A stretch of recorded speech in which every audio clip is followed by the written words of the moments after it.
With New Year's resolutions, many of us will make a vow to eat healthier, and that's a good thing. But what about our beloved pets and their nutrition? Greetings, Naturopathic Dr. Dennis Black here, and I'm on a mission to provide better nutrition for cats and dogs because truthfully, all pet food is dead food, which is why we created Rough Greens and Meow Greens in the first place. We bring their food back to life with live vitamins, minerals, probiotics, enzymes, omega oils, antioxidants, and so much more. All in a tasty formula that your dog and cat will love. You can improve your pet's coat, digestion, energy, and have less vet bills. Let 2025 bring a new year and a new pet. Get a Jumpstart trial bag, normally $20. Get a 100% discount with promo code BESTFRIEND. You just cover the shipping. Go to roughgreens.com, use promo code BESTFRIEND. Bring your pet's food back to life with Rough Greens. So good, your pet will ask for it by name. Over the past 75 years, more than 10,000 chemicals have entered our food supply, but the EU allows just 300 additives. At Thrive Market, we prioritize quality, banning over 1,000 ingredients found in conventional grocery stores. Our Healthy Swap scanner helps you find better versions of your pantry essentials without the junk, dyes, or fillers, and everything is delivered right to your doorstep. So shop at a grocery store that actually cares about your health at thrivemarket.com/get started for 30% off your first order and a free $60 gift. At your job, do you ever have to deal with a nose roller? How about a snub pulley? Well, if you're installing a new conveyor belt system, dealing with the different components can sound like you're speaking a foreign language. Luckily, you've got a team ready to help. Grainger's technical product specialists are fluent in maintenance, repair, and operations. So whenever you want to talk shop, just reach out. Call, click Grainger.com, or just stop by. Grainger, for the ones who get it done. It's the Opperman Report. And now, here is investigator Ed Opperman. Okay. Welcome to the show. Welcome back, my friends, to the show that never ends. Okay. 10 long years, man, doing the Opperman Report. But welcome to the show. Welcome to the Opperman Report. I'm your host, Private Investigator Ed Opperman. Opperman Investigations, digital forensic consulting. If you need me, get a hold of me at OppermanInvestigations@gmail.com. Boy, did you hear that? Okay.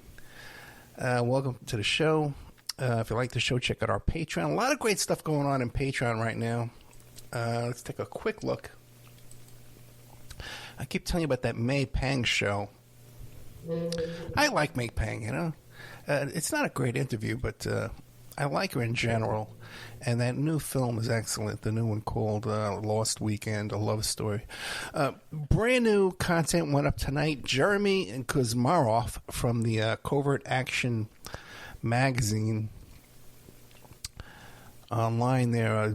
He wrote a new book called Warmonger, How the Clintons' Malign Foreign Policy launched the U.S. trajectory from Bush to Biden. It's a horrible title. Okay. You know, what am I going to tell? But it's an excellent interview with Jeremy and Kuzmarov.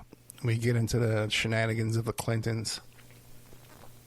For all the crazy people who constantly say that, Ed supports the Democrats. He never says anything about Biden. He never says anything about the Clintons. What about the Clintons, Ed? What about the Bidens, Ed?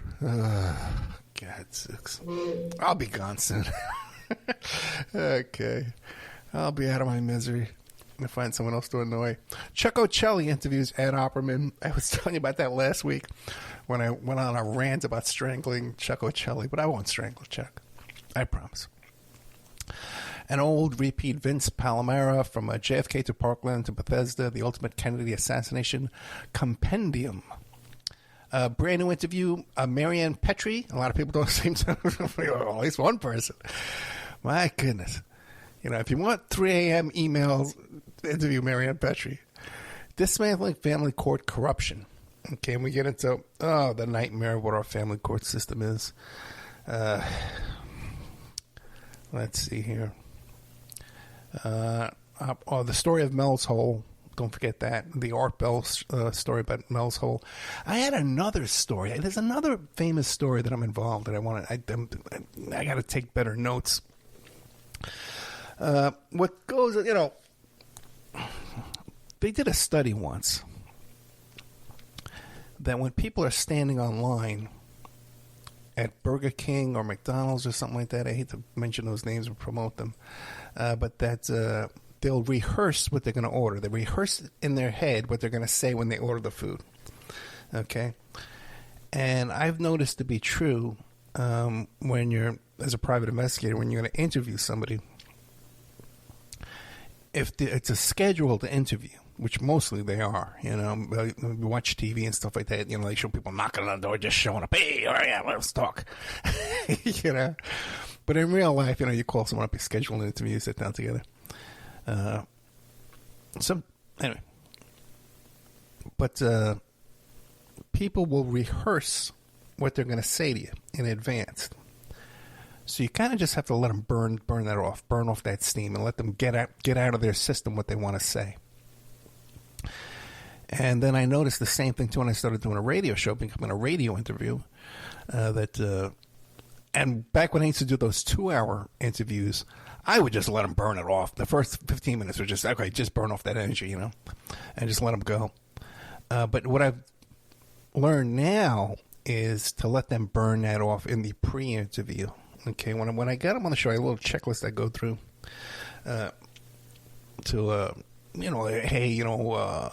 when's the show going to air? When I hang up on you, it doesn't mean I'm mad at you. That's just how we edit the show. Don't curse, this little checklist I go through with each guest, don't, all this kind of stuff.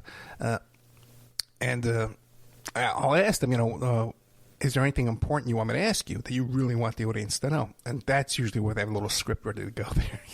It's funny too, because you'll ask them, okay, let's go through the plugs. Do you already have a website? Do you have a book appearance, a book signing coming up? And people get so defensive, like I'm judging them. Well, no, I don't have a website. No, oh, no, we don't have any appearances planned. I'm sorry about that. But anyway, I did do an interview with a YouTuber last month,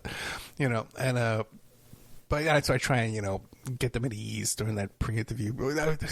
Really, some funny stuff goes on there. The reason I bring this up is when I do my show each week, I'm just like everybody else, the guy online at Burger King or the guy, or even when I'm being interviewed. I stopped doing interviews.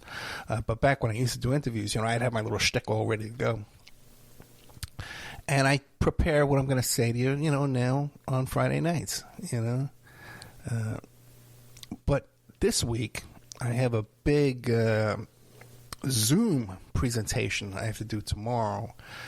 It's actually a settlement conference, and where we're settling a lawsuit, and a lot of it's based on what assets I've discovered. My asset report is a main portion of this settlement. So I have to, and I'm got to do a presentation, so I've been preparing for that in my head. And just think, man, I've been preparing these Friday night live shows, solo shows, to talk for an hour. Just imagine how much that takes out of me. And I've been doing it for 10 years, really, without a break. What have I missed? 10 shows over 10 years, And most of that only the past couple of years. So I got to tell you, I think this has kind of made me go a little crazy doing this live show, man. But hopefully I'll be out of my misery soon.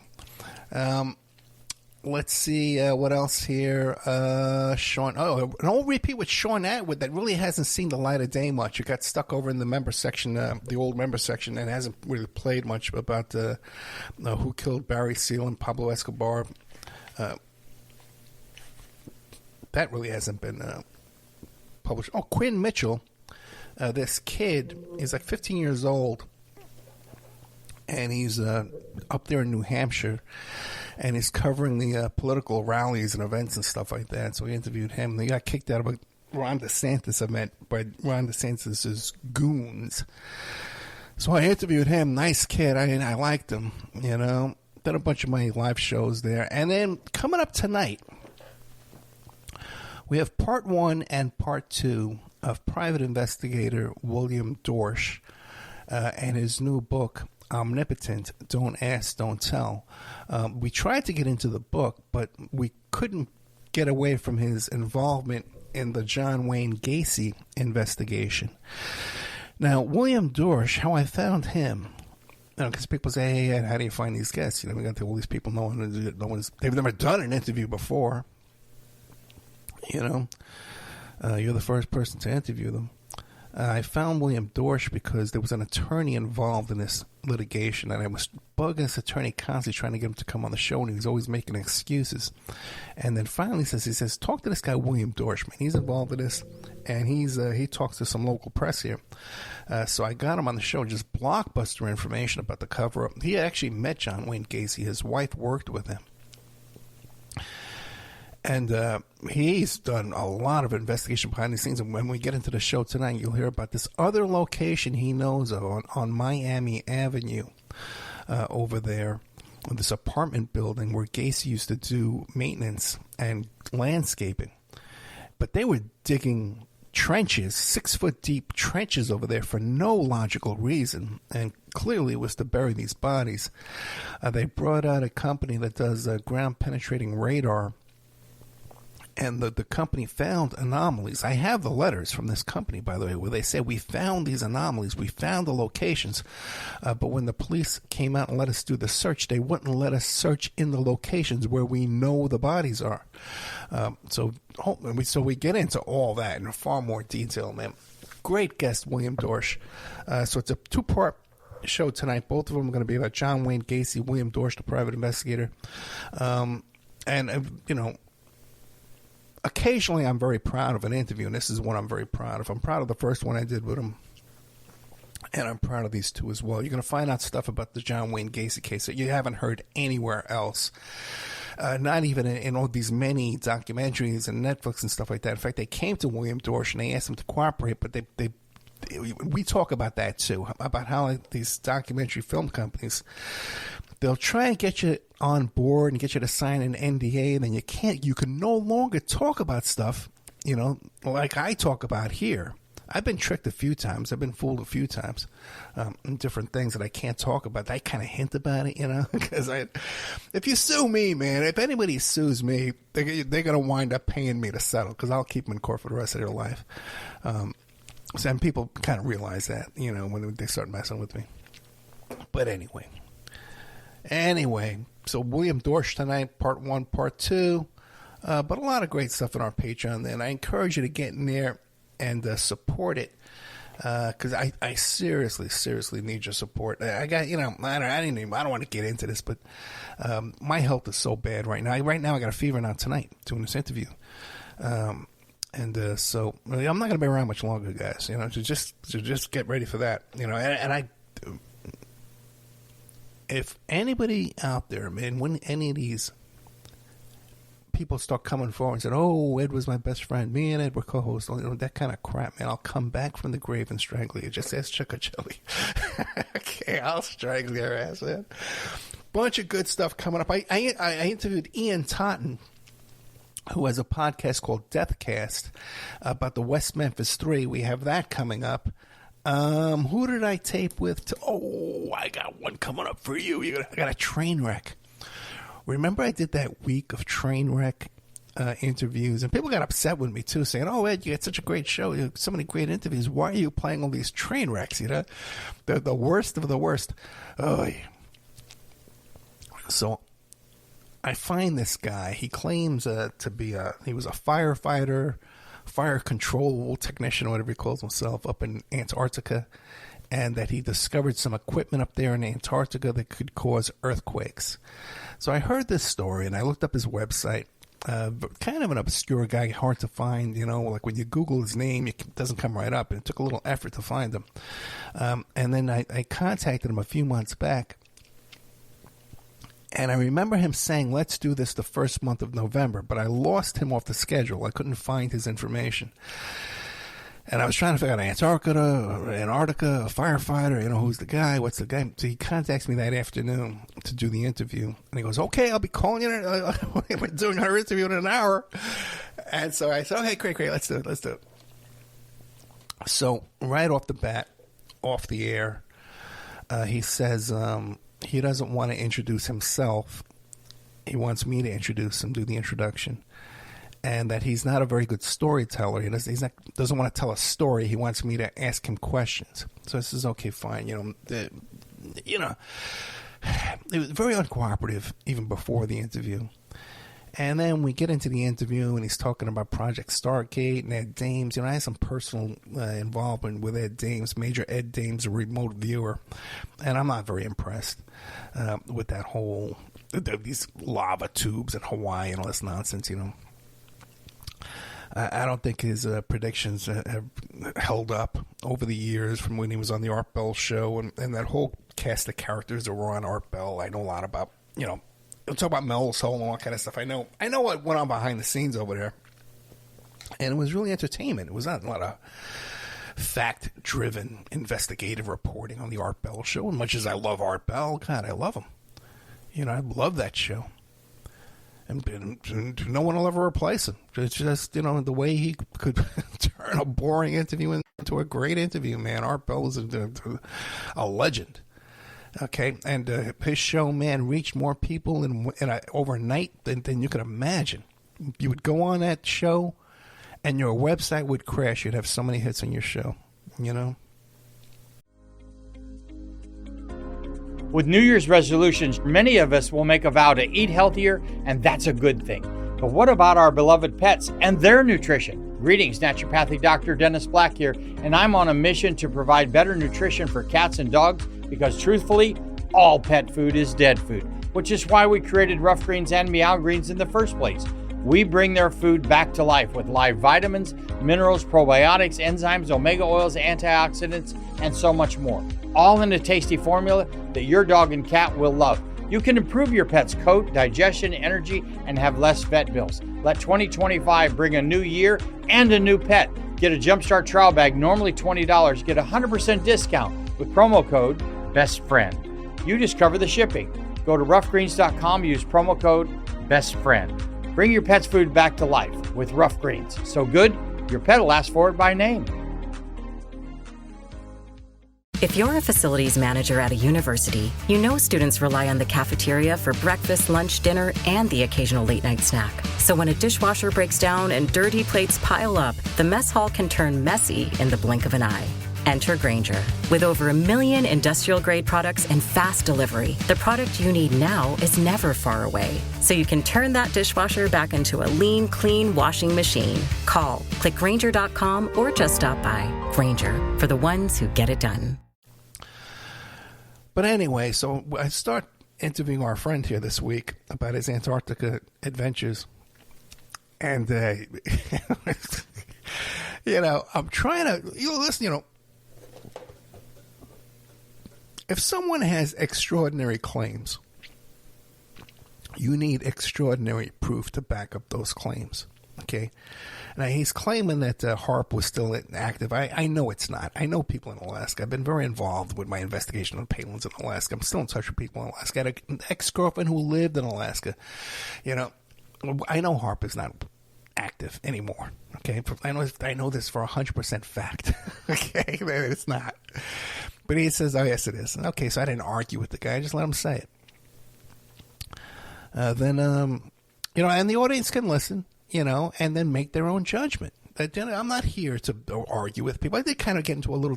I did an interview today with a fellow. That's what I was thinking about. I did an interview today with a fellow, very nice guy. His name is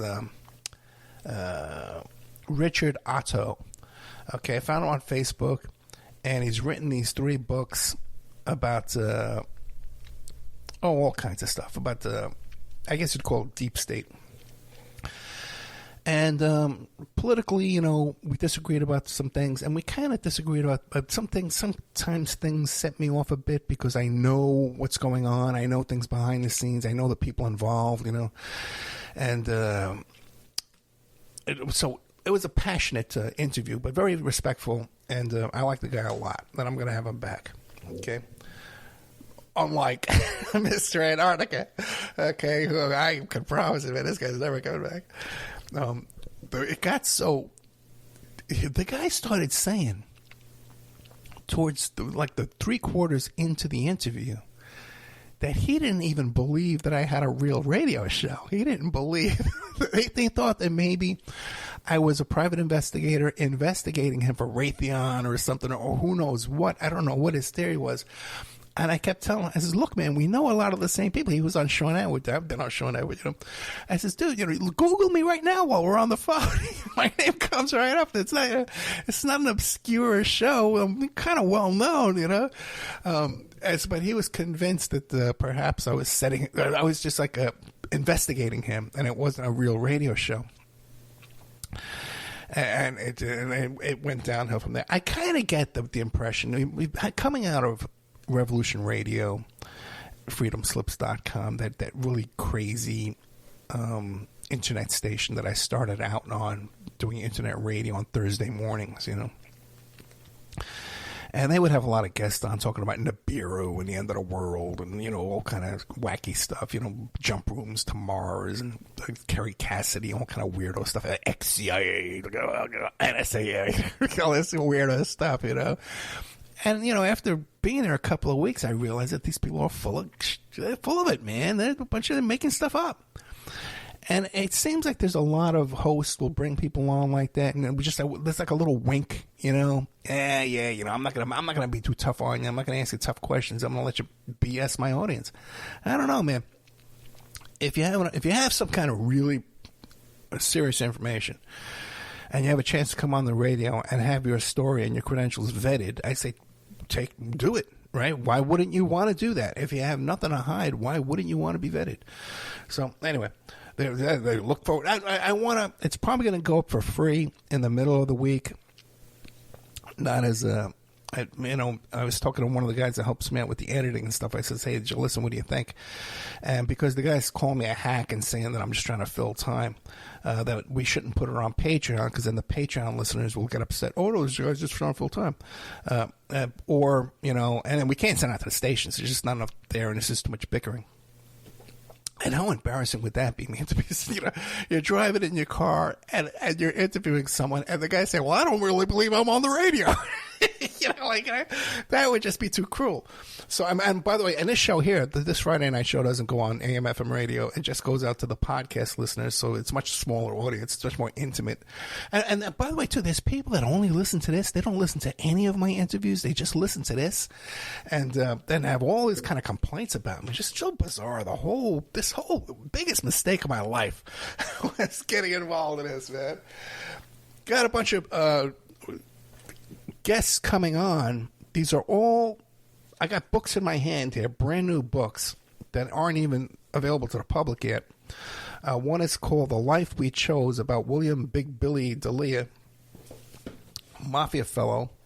We're going to be talking about the Fugazis later on today. Hopefully, if I have time, already 20 minutes in. Dying for Capitalism, a book by Charles Derber. State of the Free Press in 2024. And Searching for Patty Hearst.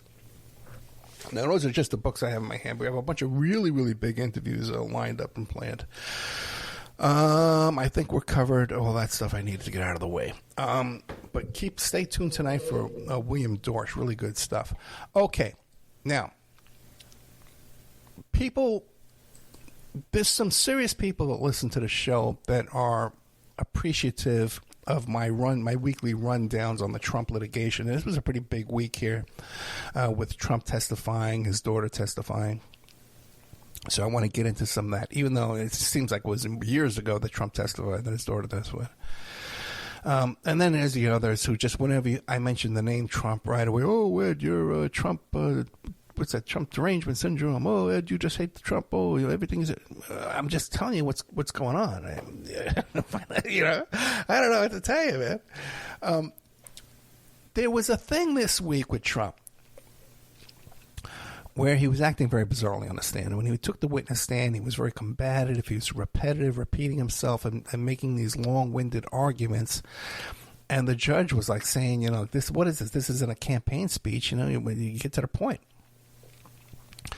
And there's a theory out there that, Trump was doing this to egg on the judge, and the judge would lose his temper, and then this would be a grounds for appeal, that the judge was acting improper, right?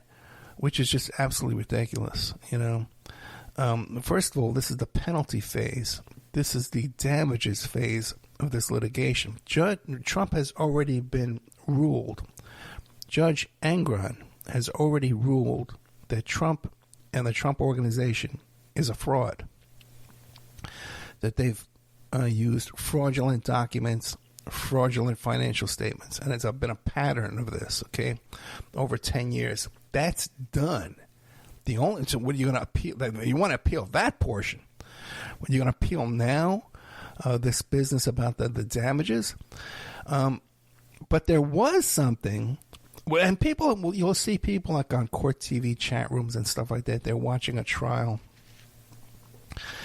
and they'll say, well, I think that this lawyer right now, they're doing a bad job because they want to throw the trial, and then later on, the defendant, Casey Anthony, one of these people, can file an appeal based on ineffective counsel, okay?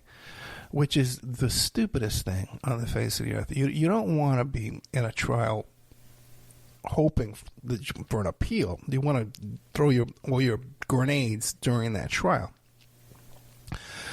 Mistrial is great. Second trial is always better because witnesses die, things happen, when the evidence gets old and stale. But this business about throwing a case in order to appeal is insanity. And this idea that it was a strategy to egg on the judge and get the judge to lose his temper. A judge is allowed to lose their temper. That happens all the time. Okay, that's nothing. The judge did make an error this week, though, when there was a motion from the defense about that Trump speaks like a mob boss. The judge made a comment that, hey, that perfect phone call with Zelensky kind of sounded like a mob boss or coded language. So now that means that the judge said in open court that he's relying on evidence and information that has not been presented within the four walls of that courtroom. He's relying on information he has from outside that courtroom from watching the Zelensky hearings on TV. That can be an error, okay, that could be used in an appeal. And I got to tell you something. That would be an error that a judge could live with. And I think a judge could live with that kind of error comfortably if there was say $25 million placed in a bank account someplace for that judge. Okay? Because we're talking about a lot of money here. And then this is all money judgments. And the penalties would be that the Trump family would not be allowed to do business in New York State for many, many, many years. And they even put in second provisions in there that if they created entities outside of New York and tried to transfer that he has to that has to be supervised too as well. Now, the big defense here all along, okay, it's very fast. The big defense here all along has been, well, I don't know what's going on. Okay. Don Jr. says he has no idea what's in those financial statements. That's what we pay the accountants for. Ha, ha, ha. Okay. And then Ivanka comes on there and she says, well, I don't know anything. What's going on here? I don't know anything. Even though they found an email with her and Deutsche Bank, where Deutsche Bank said that in order for them to obtain this loan, that the Trump organization had to have $4.2 billion in assets, and she was trying to get them to lower that to $2 billion. So she was acknowledging that the $4.2 billion was inflated. Okay. Now, but they're all trying to say that they don't know what's going on. Okay, almost to the point that they're saying, well, I was just walking down the street and I saw the sign that said Trump, and I walked in, and there was a desk there with my name on it, and I sat down, and some people put papers in front of me, and I just signed them and walked out. So they're trying to claim for the whole thing. They got this freaking reality TV show guy into the White House because people said, well, he's a great businessman. Trump is a wheeler dealer. He's a decision maker. He's you're fired, right? And people bought into that crap. And now the entire Trump family is saying, well, we don't know what's going on in this business. We have no idea. It was Alan Weisselberg, the CFO. He was in charge of that. He did that. He did this. He did everything. So then why can't we just, the whole idea was that Trump was this great businessman. To elect him president, why not elect Alan Weisselberg? You want to know why we can't? Because he's a convicted felon. Okay? Alan Weisselberg was convicted. He pled guilty on 15 criminal charges, including grand larceny, criminal tax fraud, and falsifying business records, which is what they're all on trial for now. With New Year's resolutions, many of us will make a vow to eat healthier, and that's a good thing. But what about our beloved pets and their nutrition? Greetings, Naturopathic Dr. Dennis Black here, and I'm on a mission to provide better nutrition for cats and dogs because, truthfully, all pet food is dead food, which is why we created Rough Greens and Meow Greens in the first place. We bring their food back to life with live vitamins, minerals, probiotics, enzymes, omega oils, antioxidants, and so much more, all in a tasty formula that your dog and cat will love. You can improve your pet's coat, digestion, energy, and have less vet bills. Let 2025 bring a new year and a new pet. Get a Jumpstart trial bag, normally $20. Get a 100% discount with promo code BESTFRIEND. You just cover the shipping. Go to roughgreens.com, use promo code BESTFRIEND. Bring your pet's food back to life with Rough Greens. So good, your pet will ask for it by name. So, the best case scenario if this Trump defense is they're saying, hey, we don't know what went on here. It was Alan Weisselberg, and he's already been convicted of what they're being charged with here. Okay? So they're saying, well, the guy who's been convicted of falsifying business, he was in charge. So how are they going to try and say that this wasn't a big pile of fraud? I don't know. They're putting on their defense now, their defense witnesses now. And the judge is bending over backwards, allowing them to bring in these experts, which are going to be experts on the value of Mar-a-Lago. They've got this thing in their head about this. The value of Mar-a-Lago back in 2011 was set at $18 million by the county assessors down there in Palm Beach County. And that was based on deed restrictions and all kinds of stuff. Plus, remember, there was a big real estate crash in 2008. Of course, 2011 things was less than they are valued today.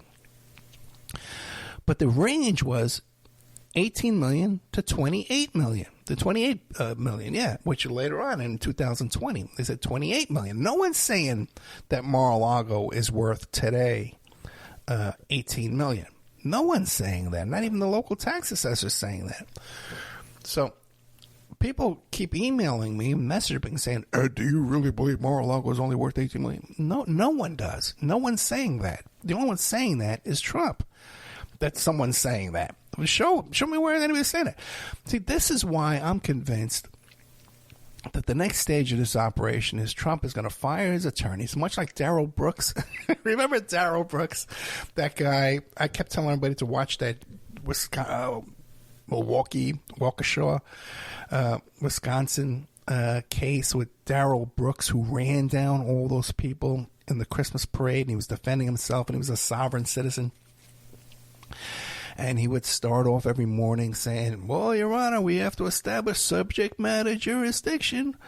Your Honor, it still hasn't been established, subject matter jurisdiction. Well, which is one of those sovereign citizen catchphrases that they use. Which just means, hey, does this court have jurisdiction over this litigation? And clearly it does. But they think subject matter jurisdiction is some kind of a catchphrase or some kind of secret code, and if you say it over and over again. And he would just say all these bizarre things. And I could just see if Trump then what's the next thing? Trump fires his attorneys, represents himself, declares he's a sovereign citizen. Again, he wasn't driving; he was traveling. What would you be surprised at this point if that happened? I would not be surprised. And I got to tell you something. I don't think that Trump would come off one iota bit less crazy than Darrell Brooks.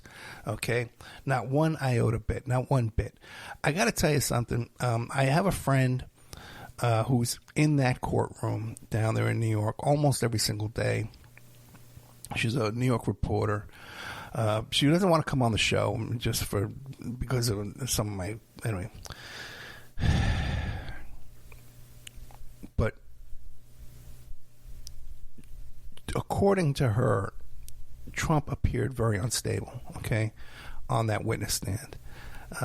And for some reason, people don't want to report it. I guess it's too offensive or it's too bold. Let me see. Some of the things, I can't remember some things she was telling me. I don't think I have it in my notes. I don't think I do have it in my notes. So I'll have to, maybe if I remember that, I'll come back next week and tell you. Okay. All right, let's see. So,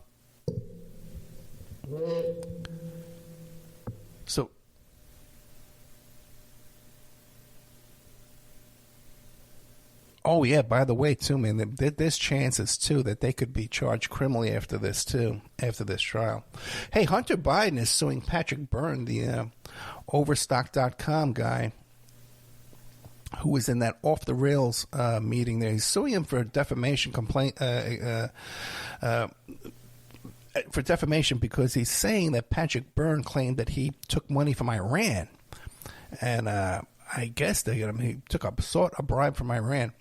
So I suppose we're going to be able to see that fall apart too as well. Okay, I played a show, a repeat this week about his name is Rico. He wore a cubic zirconium, and this was about the Rico charges when Trump was first charged with Rico charges, and I wanted to make a little play on Rico. And that who was that guy? Song, you know, his name is Rico. Copacabana song there by I forget the guy who sings that song. I wonder where he is today, right? He's been on the Mike Douglas show all the time. I wonder what's going on there. Anyway. And he puts a comment on YouTube saying, Ed, are you trying to say it was a Fugazy? Right? And he was trying to say Fugazy. And people know this expression Fugazy from the movie Donnie Brasco, because when the guy comes in with the ring, what's his name? Not De Niro, Pacino. Al Pacino was playing the character there in the Donnie Brasco movie, and he says, "And I got this ring. How much is it worth?" And Donnie Brasco goes, "Well, it's a Fugazy. Fugazy means it's a fake, right?" So, but people don't realize that there's a whole reason how that expression Fugazy came about, and it comes out about because in New York, back in the 80s, the late 70s and the 80s, there was these late night TV commercials all the time for Fugazy, Bill Fugazy, and Fugazy limousines. And what do I have for you? I have the commercial. I'm going to play it for you. Okay, so listen tight.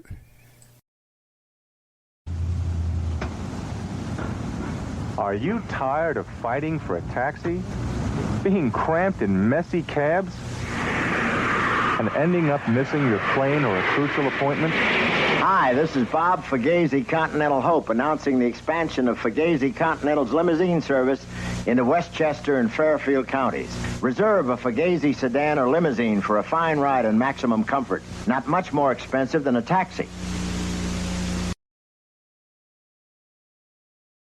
Okay, now that particular commercial had Bob Hope on there, but they would have Bill Fugazy would do the thing.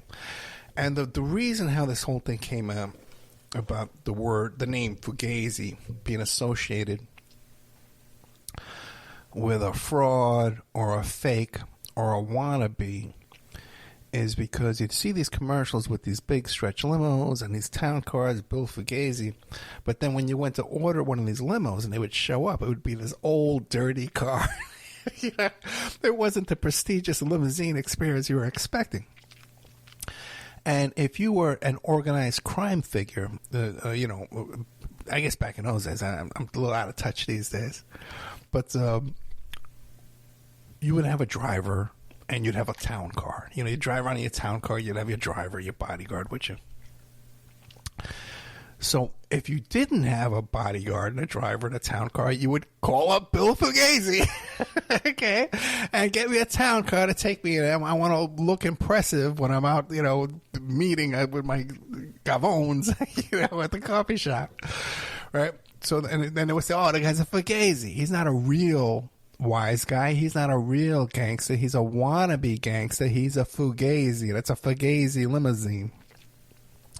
So that's how the whole Fugazy thing came about in New York City back in the late 70s and 80s.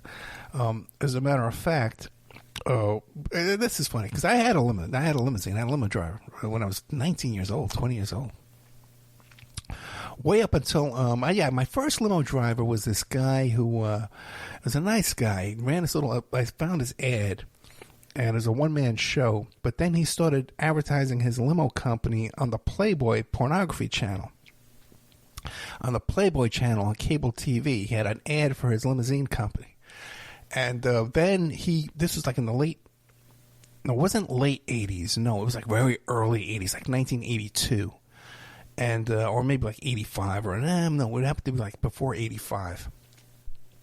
And because he advertised on the Playboy channel, they gave him tickets to go to the Playboy Mansion, with all the advertising. And says, Ed, you want to go to the Playboy Mansion with me? Let's go. So I went to the Playboy Mansion with him. It's the first time I was ever there. But it was a sad occasion. This is before Hef was back on Viagra and back out there doing things again.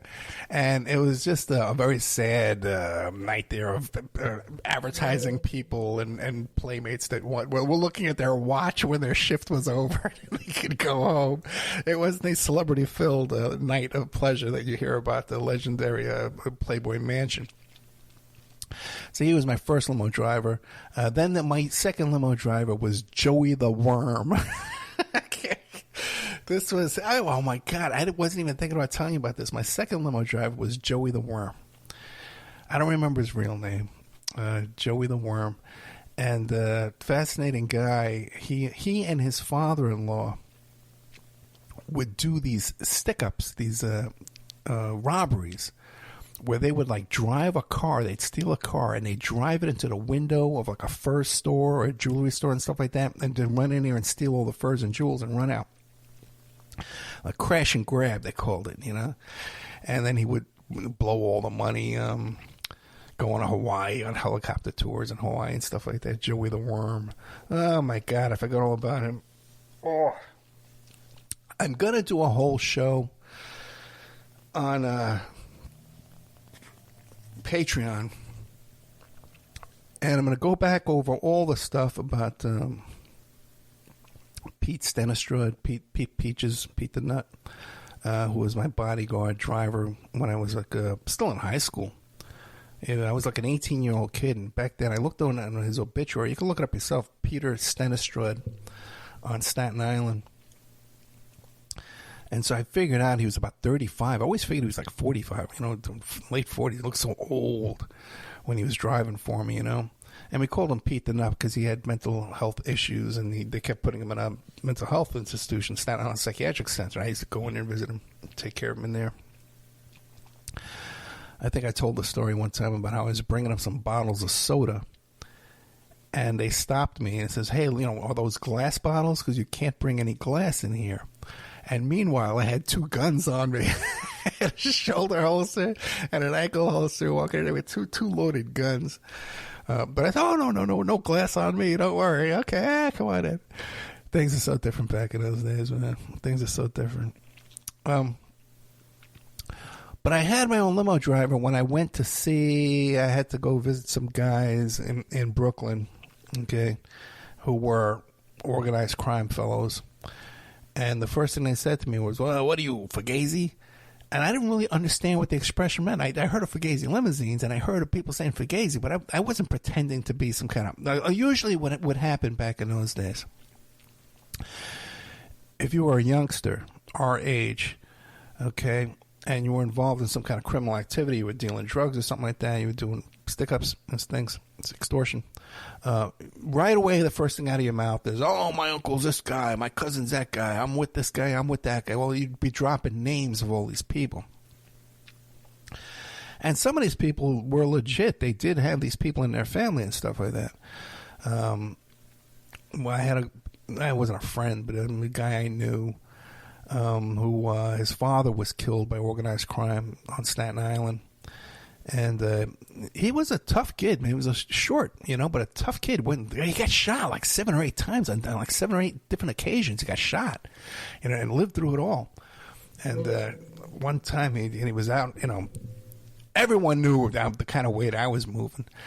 And so then later on, years later, when I was working the Beeper Company back in the Staten Island Mall, he comes through, and he was from from Florida. He was living down in Florida, but he was back on Staten Island. He had this big tank top and this big gold chain with this big giant nugget on and suntan. And he comes over, he's looking at the Beepers and stuff like that, and he walks away, and he comes back, and he goes, I know you. And I was like, oh, God. I said, okay, I'm Eddie Opperman. Who are you? Okay, no, I don't care. I care less and less. And he tells me who he was. And I said, oh, okay, great. But we didn't have a problem, We never had a beef or anything like that, so we got along good. And then he went back to shopping with his girlfriend, and he came back again, and he goes, you were moving a lot of weight. That's when we were teenagers, But I guess I was talking about, I wasn't expecting to talk about a lot of this. But that first time when they said, what do you... With New Year's resolutions, many of us will make a vow to eat healthier, and that's a good thing. But what about our beloved pets and their nutrition? Greetings, Naturopathic Dr. Dennis Black here, and I'm on a mission to provide better nutrition for cats and dogs because truthfully, all pet food is dead food, which is why we created Rough Greens and Meow Greens in the first place. We bring their food back to life with live vitamins, minerals, probiotics, enzymes, omega oils, antioxidants, and so much more. All in a tasty formula that your dog and cat will love. You can improve your pet's coat, digestion, energy, and have less vet bills. Let 2025 bring a new year and a new pet. Get a Jumpstart trial bag, normally $20. Get a 100% discount with promo code BESTFRIEND. You just cover the shipping.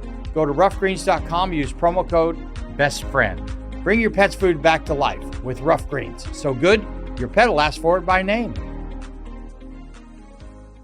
Fugazy. Okay, here's what I was going to say. That on one of those occasions, I was a kid. 18 years old, living with my parents still. I was living with my parents, but still, that last year of high school and stuff like that, I was staying in Manhattan a lot. And pretty much out on my own. But my legal address is my parents' house in Staten Island. And there was this guy who was about my age, and we had a little dispute over some money and some stuff. And he starts saying to me all this stuff. He goes, you know who my uncle is? You know who my father is? And I says, yeah, I know who your uncle is. I know who your father is. And they know me. And I said, you know who my father is? My father's an accountant. My father works as an accountant for the Children's Aid Society. You don't have to worry about my father. You don't have to worry about my uncle. You got to worry about me right here in front of you right now. And this guy... all the life went out of his face, man. All this, who my uncle is, who my father is, Oh, God. So anyway, I go meet with these guys in Brooklyn, and they're right, what are you, Fugazy? And I says, no.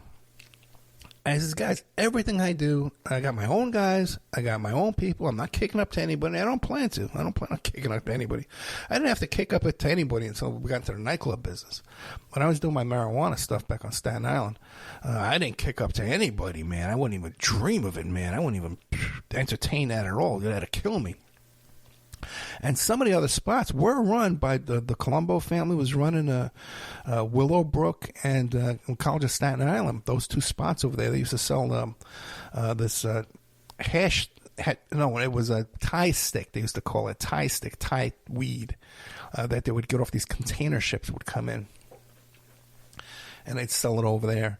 And so it was me and them, and the two major forces of marijuana on Staten Island at that time. And I wasn't afraid of these people at all. I had my own guys. A lot of my guys, too, were, a lot of them were crazy. I had these bikers up in the Midland Beach area. And then I had cops. I had a bunch of cops that worked for me, too, guys who had just become cops. This is when we were on 25.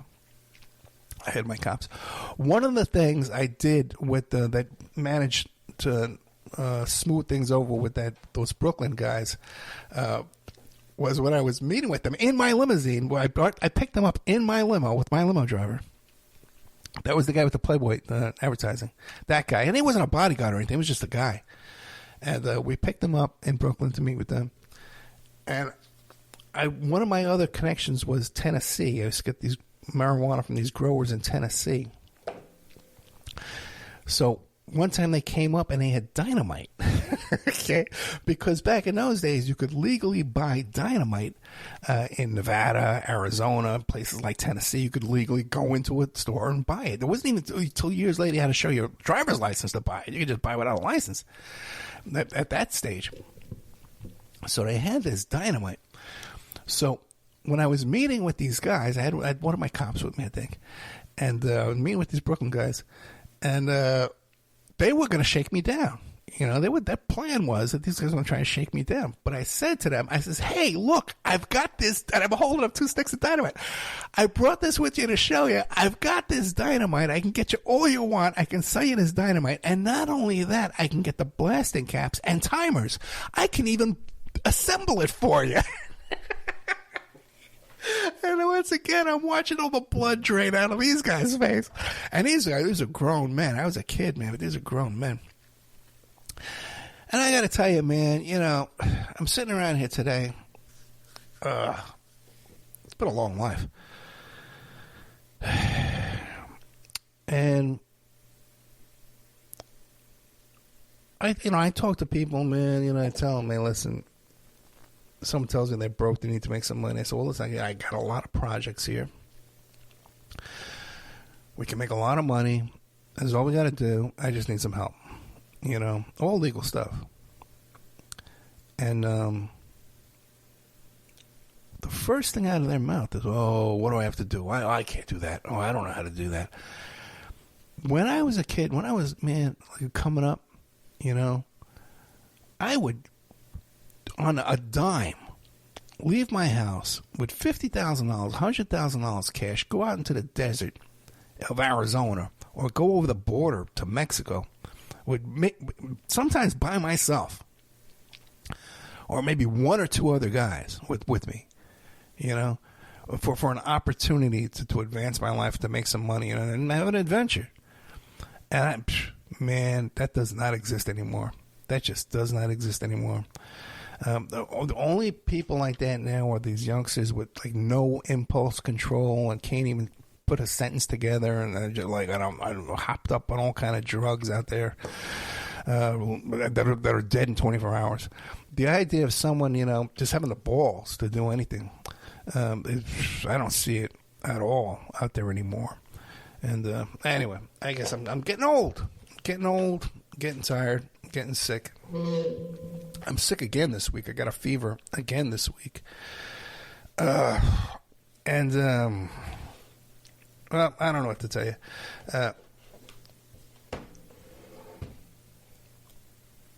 Yeah, my health is really bad. I'm not going to be around much longer. You know, it would be nice if we had some support on my way out here. You know, I had some support with the Patreon. I had some donations come in every now and then to help me through my last, you know, year or two, you know, comfortably, you know, without the struggling as much as I have to do now, because there's a lot of work I can't do anymore, a lot of stuff I can't do anymore. You'd think, you know, I had an audience with me for 10 years that would want to support the show, but no. And even doing this kind of stuff is just so much more difficult. You know, I'm looking at a stack of books here, you know, 4 books right in front of me. These publishing companies, sure, they seek me out because they know that when they come on the show, you sell books. But it's so difficult, you know, now, just like calling up a guest and saying, hey, I'd like to book you for my show, because there's all these idiot podcasters out there with this nonsense, you know. They can't put a question together. It's all recorded. A lot of them are just reading scripts, man, you know. And people don't want to be bothered, man. You know, they you know, I have to get into this whole spiel. Oh, yeah, I've been doing this 10 years. Yeah, I'm on all these stations. Yeah, I do this. Oh, I don't want to look at my numbers. Like, you got to do all that, man.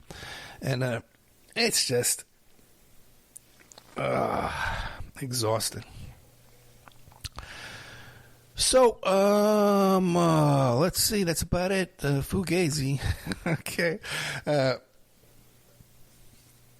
That story kind of went off in different directions I wasn't planning to go into.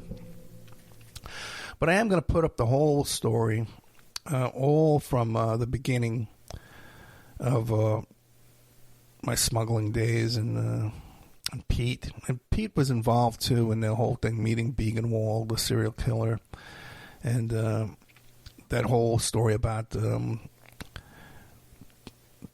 I got those guys, when I got that phone call in the middle of the night, and they wanted me to lure this guy out to kill him. They want me to lure my friend out to kill him.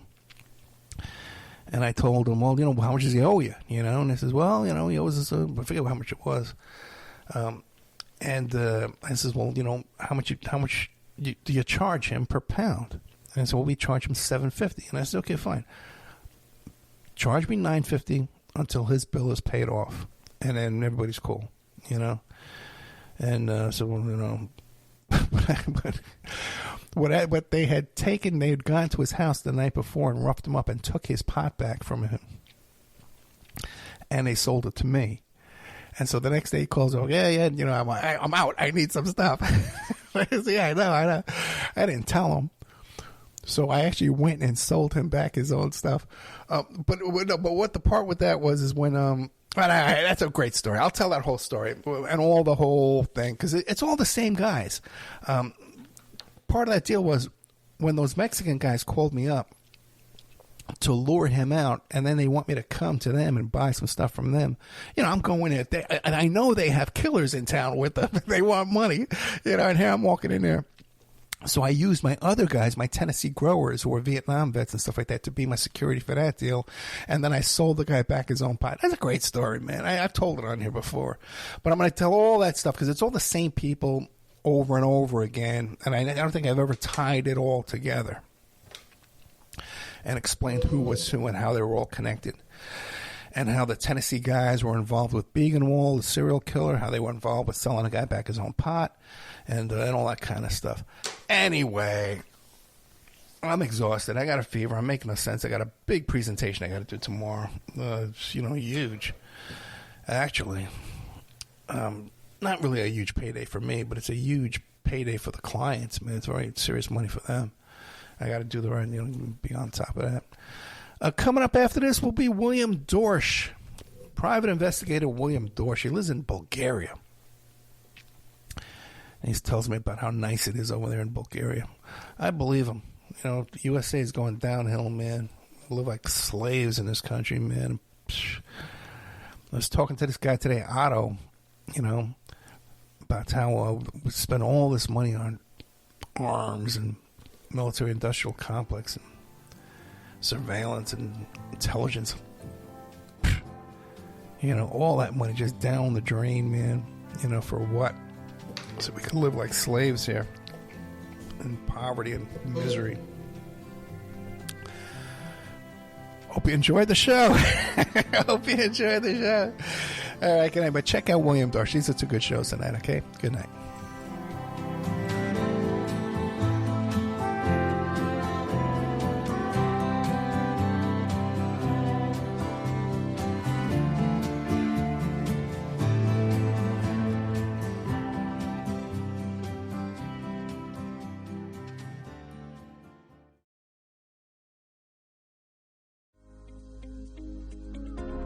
With New Year's resolutions, many of us will make a vow to eat healthier, and that's a good thing. But what about our beloved pets and their nutrition? Greetings, naturopathic Dr. Dennis Black here, and I'm on a mission to provide better nutrition for cats and dogs because truthfully, all pet food is dead food, which is why we created Rough Greens and Meow Greens in the first place. We bring their food back to life with live vitamins, minerals, probiotics, enzymes, omega oils, antioxidants, and so much more. All in a tasty formula that your dog and cat will love. You can improve your pet's coat, digestion, energy, and have less vet bills. Let 2025 bring a new year and a new pet. Get a Jumpstart trial bag, normally $20. Get a 100% discount with promo code BESTFRIEND. You just cover the shipping. Go to roughgreens.com, use promo code BESTFRIEND. Bring your pet's food back to life with Rough Greens. So good, your pet will ask for it by name.